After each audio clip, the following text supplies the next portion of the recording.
നേരത്തെ പറഞ്ഞ ദുആഇൻ്റെ അർത്ഥം അഷ്ഹദു അല്ലാ ഇലാഹ ഇല്ലല്ലാഹു വഹ്ദഹു ലാ ശരീക ലഹു, അല്ലാഹു അല്ലാതെ മറ്റൊരു ഇല്ല എന്നും അല്ലാഹു ഏകനാണെന്നും അവന് മറ്റൊരു പങ്കുകാരനില്ല എന്നും ഞാൻ സാക്ഷ്യം വഹിക്കുന്നു.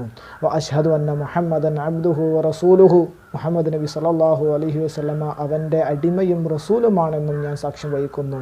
അല്ലാഹുമ്മ ജഅൽനി മിനത്ത് തവ്വാബീൻ, അല്ലാഹുവേ തൗബ ചെയ്യുന്നവരുടെ കൂട്ടത്തിൽ എന്നെ നീ ഉൾപ്പെടുത്തണേ. വജഅൽനി മിനൽ മുതത്വഹിരീൻ, പടച്ചവനെ ശുദ്ധിയുള്ളവരുടെ കൂട്ടത്തിൽ നീ ഉൾപ്പെടുത്തണേ. വജഅൽനി മിൻ ഇബാദിക സ്വാലിഹീൻ, അല്ലാഹുവേ നിൻ്റെ സജ്ജനകളായ അടിമകളിൽ എന്നെ നീ ഉൾപ്പെടുത്തണേ. സുബ്ഹാനക അല്ലാഹുമ്മ, പടച്ചവനെ നിനക്കാകുന്നു സർവ്വസ്തുതിയും. ബിഹംദിക, നിന്നെ സ്തുതിച്ചുകൊണ്ട് അഷ്ഹദു അല്ലാ ഇലാഹ ഇല്ല അൻത, നീ അല്ലാതെ മറ്റൊരു ഇലാഹില്ല എന്ന് ഞാൻ സാക്ഷ്യം വഹിക്കുന്നു. അസ്തഗ്ഫിറുക, അല്ലാഹുവേ നിന്നോട് ഞാൻ പൊറുക്കലിനെ ചോദിക്കുന്നു. വ അതൂബു ഇലൈക, നിന്നിലേക്ക് ഞാൻ തൗബ ചെയ്ത് മടങ്ങുന്നു. വസല്ലല്ലാഹു അലാ സയ്യിദനാ മുഹമ്മദിൻ, അല്ലാഹു നബി സല്ലല്ലാഹു